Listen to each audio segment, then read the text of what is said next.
Situé au fond du golfe de Guinée, le Cameroun est un pays d'Afrique centrale de 16 millions d'habitants inégalement repartis sur 475 432 km².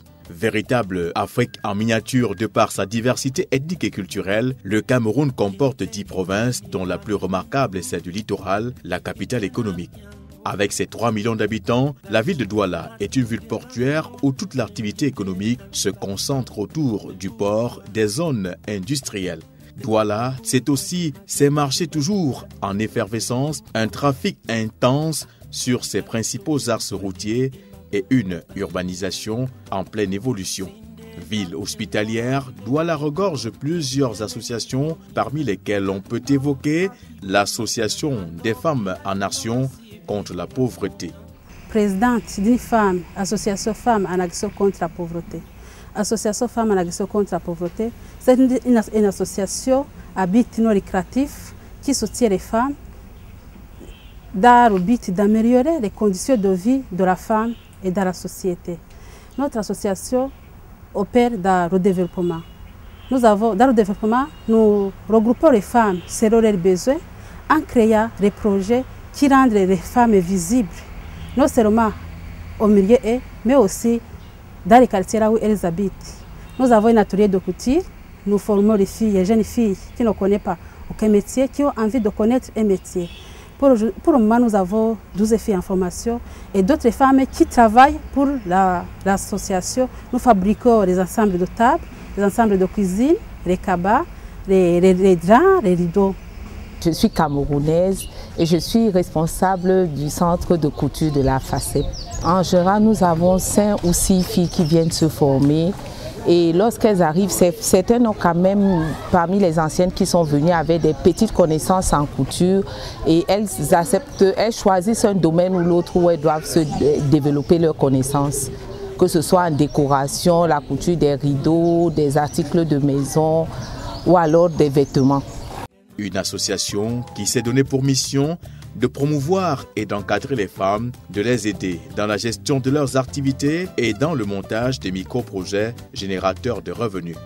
Tout ceci pour améliorer leurs conditions de vie. Nous avons aussi un salon de coiffure. Nous formons les filles en coiffure et les filles conformées, nous les soutenons aussi, nous appuyons à s'installer, soit à trouver du travail dans d'autres coiffures, aussi à ouvrir leur propre salon de coiffure, afin qu'eux aussi puissent former d'autres filles. J'ai fréquenté jusqu'en classe terminale, j'ai arrêté. Par manque de moyens, je me suis formée en coiffure dans le cadre de FACEP. J'ai fait déjà 6 mois de formation. En 3 mois, j'ai commencé à percevoir un salaire, et jusqu'à aujourd'hui. Je m'appelle Ponambela Jacqueline. Je suis une Camerounaise. Avant mon arrivée d'ici, c'est ma grande soeur qui connaît un membre de la FACEP. J'ai travaillé à la maison, je tressais et je tressais les gens au quartier pour gagner un peu de pain quotidien. Quand ma grande soeur connaît sa copine qui est membre de la FACEP et qui a dit qu'elle a sa petite soeur qui n'a rien à faire, qui est à la maison, et elle m'a amenée ici pour me présenter ces dames de la FACEP. Et je suis ici depuis 2 semaines.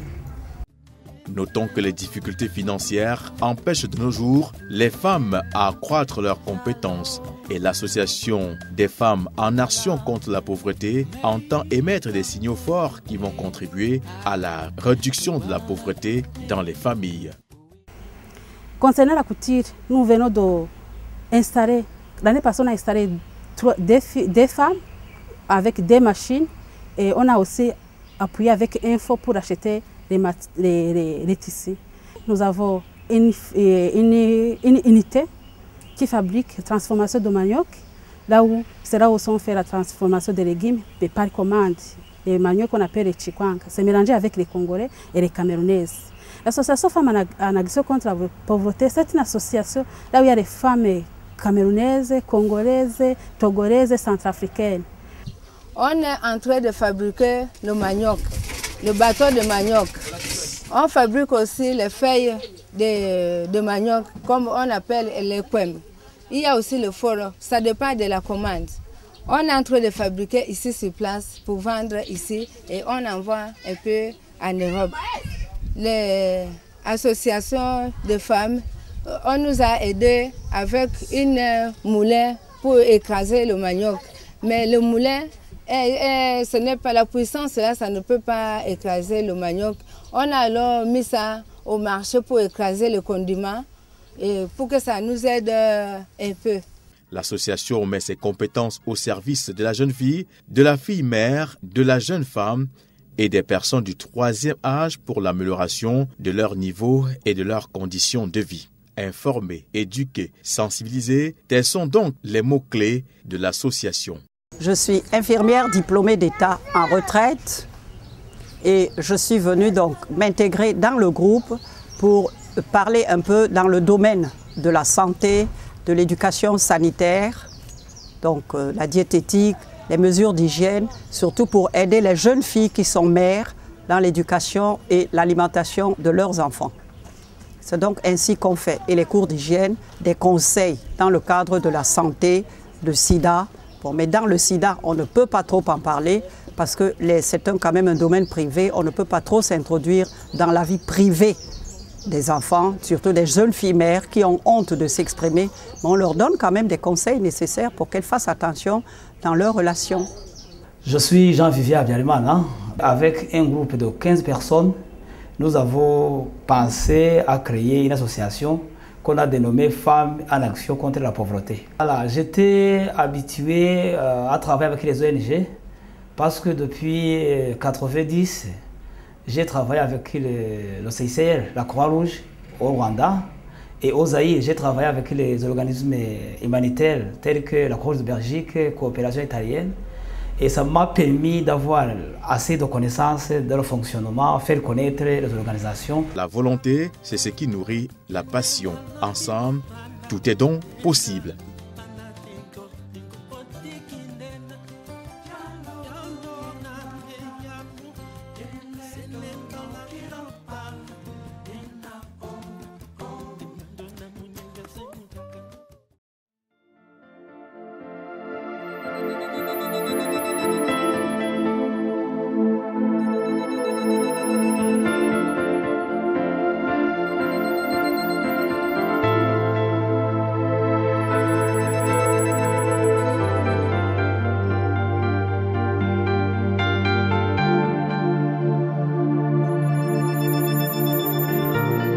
La taille commence à partir de 18 à 19. Lorsqu'on a déjà les mesures à partir de 20, quand une personne a déjà un peu de taille de bassin de 120, ça veut dire que les mesures augmentent. D'accord? Les mesures sont nécessaires, mais doivent être plus hautes. Parce que c'est la courbe. C'est la courbe que nous faisions qui nous donne la forme du vêtement. Parce que nous allons trouver certaines personnes qui sont difformes, qui sont mal formées. Tu ne peux pas lui prendre les mesures que tu me prends. Parce que nous n'avons pas la même façon d'être formés. D'accord? C'est pourquoi je vous dirai, pardon, nous allons pas continuer demain après-demain. Je vais travailler chacun avec son livre en main. D'accord? Que même si je ne suis pas là, même si je passe même 2 secondes, je sais que je vous ai laissé un devoir. Ça vous permet aussi de connaître. Et il y a plusieurs modèles même dans mon téléphone que je vais télécharger pour vous. Je vais partager à tout un chacun, pour que chacun sache. Et comme ça, même s'il y a des tissus, il faudra que on appelle ça en français le langage des couleurs, le langage des tissus. Il faut connaître le tissu. Il faut connaître tel modèle, on peut le faire avec tel tissu. Je peux conseiller quelqu'un que non, on fait le modèle avec ceci, ça donne comme ça. D'accord? Et on va faire beaucoup de choses ensemble, si Dieu le veut. Hein? Donc, aujourd'hui, par exemple, on va prendre le lait, on va faire les mesures. Hein? Chacune de vous allez le mettre, vous allez mettre au bas. Il y a des maîtres là-bas. Chacune de vous va prendre les mesures. Alors, prenez vos cahiers, vous mettez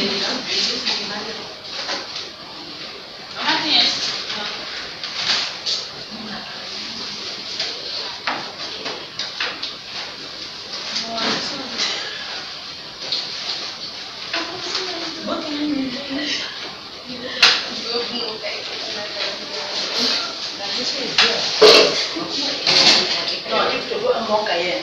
Oui, un bon cahier. Oui, oui. Et puis la couture, c'est les cahiers travaux pratiques. Hein? C'est les cahiers travaux pratiques parce que ça va suivre avec le dessin. C'est les cahiers travaux pratiques, c'est pas les cahiers de genre. Donc il vous faut les cahiers travaux pratiques. C'est là les travaux pratiques que vous écrivez.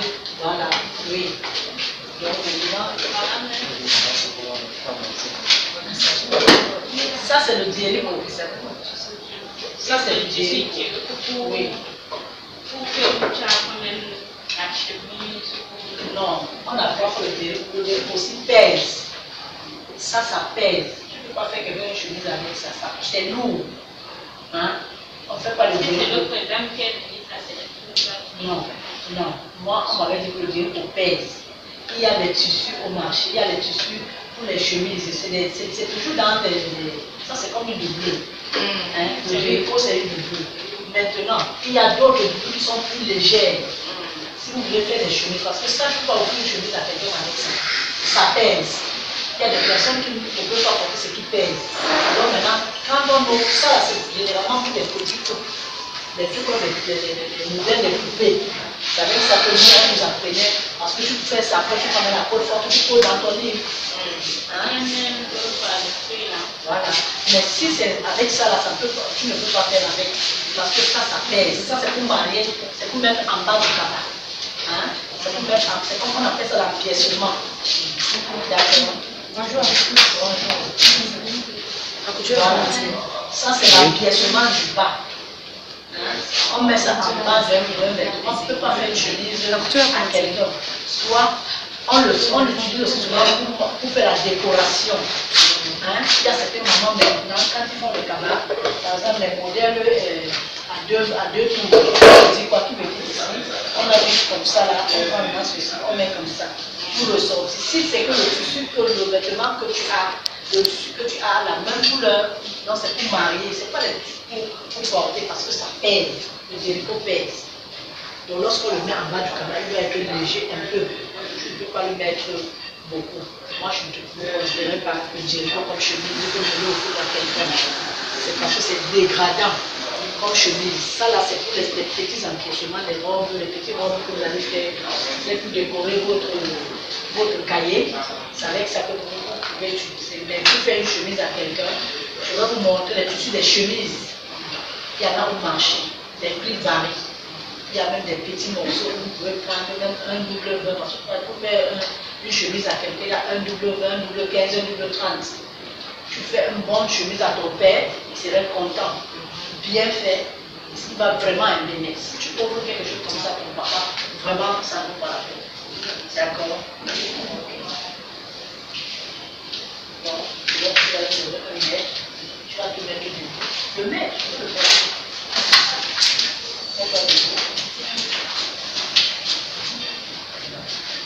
Vous voyez par exemple, hein, on commande parce que après la regarder le début, tu vas voir ce que je vais faire. C'est le tour de poitrine. Ça c'est le tour de poitrine. Ça part dans 75. Le tour de poitrine doit être net ici avec. Il faut noter. Il faut écrire. Il faut écrire. C'est pourquoi je vous ai dit qu'il fallait avoir. Toi, tu es bon. Toi, tu peux déjà utiliser ton truc.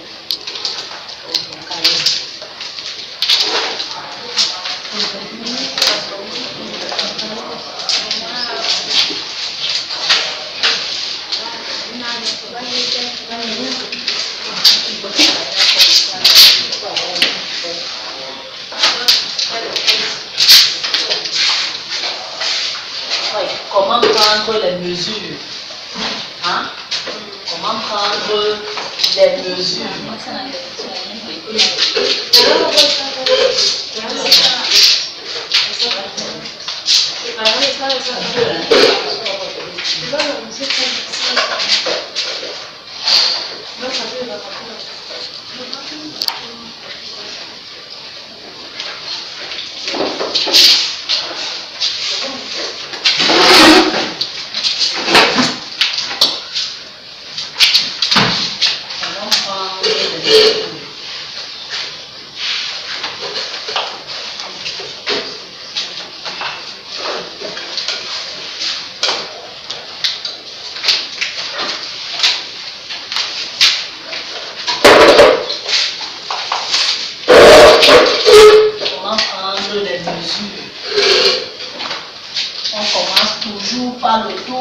poitrine. On doit toujours commencer. On doit toujours commencer. Par le tour de poitrine.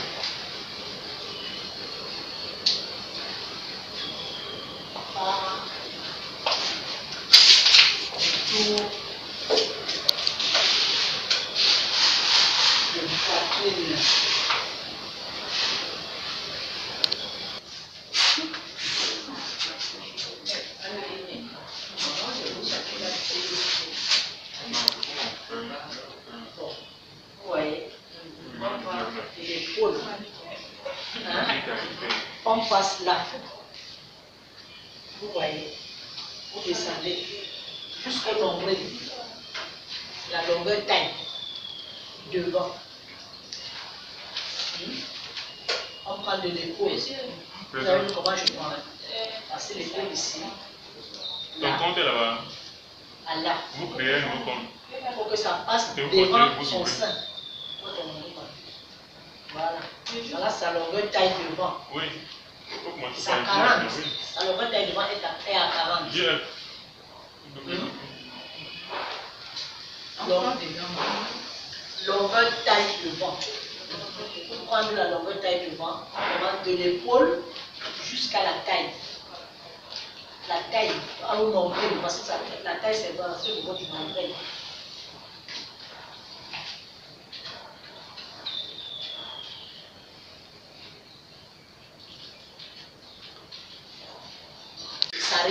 Ça arrive demi-saison. Il faut bien utiliser les mots. Ça arrive demi-saison. Les hommes peuvent prendre les saris demi-saison. C'est les femmes qui portent les saris pleins. Les hommes, c'est les saris demi-saison. Ça veut dire que ça s'arrête là. Alors, il faut automatiquement prendre son bassin. Toujours incliné. Toujours incliné. Et l'homme, vous les obligez à se placer un peu comme ça. Tu vois la position dont je suis. Je n'ai pas fermé comme ça. Elle est un peu légèrement. Toujours. N'oubliez pas. Le tour du cou est obligatoire chez l'homme. Le tour du cou, oui. Quand c'est pas l'exercice, oui, non. Il faut toujours prendre son tour du cou. Pourquoi? Parce que ça forme, que ce soit le col, que ce soit l'arrondi que tu peux faire.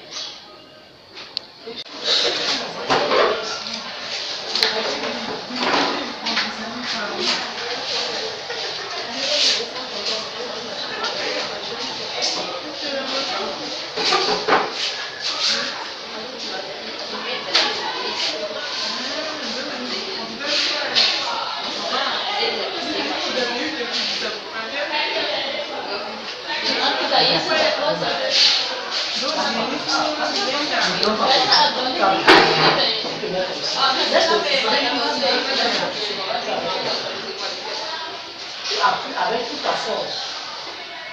Hein? Bravo.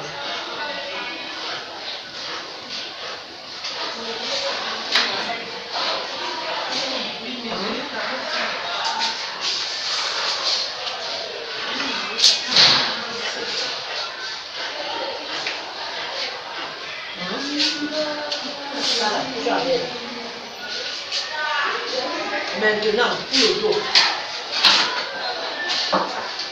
tu pousses le tissu comme ça. Hein? Parce que le dos est plus grand que le devant. Hein? Ça, c'est le côté. Et ça, c'est le milieu dos ici.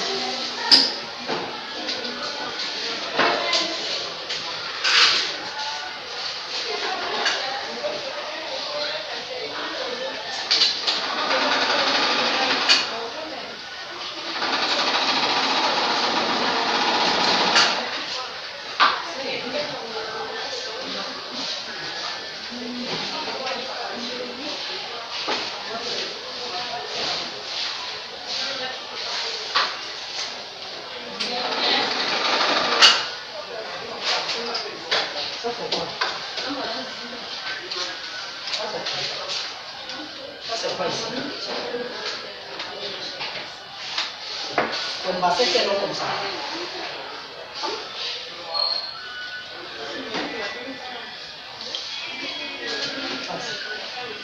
Ensuite, je me suis.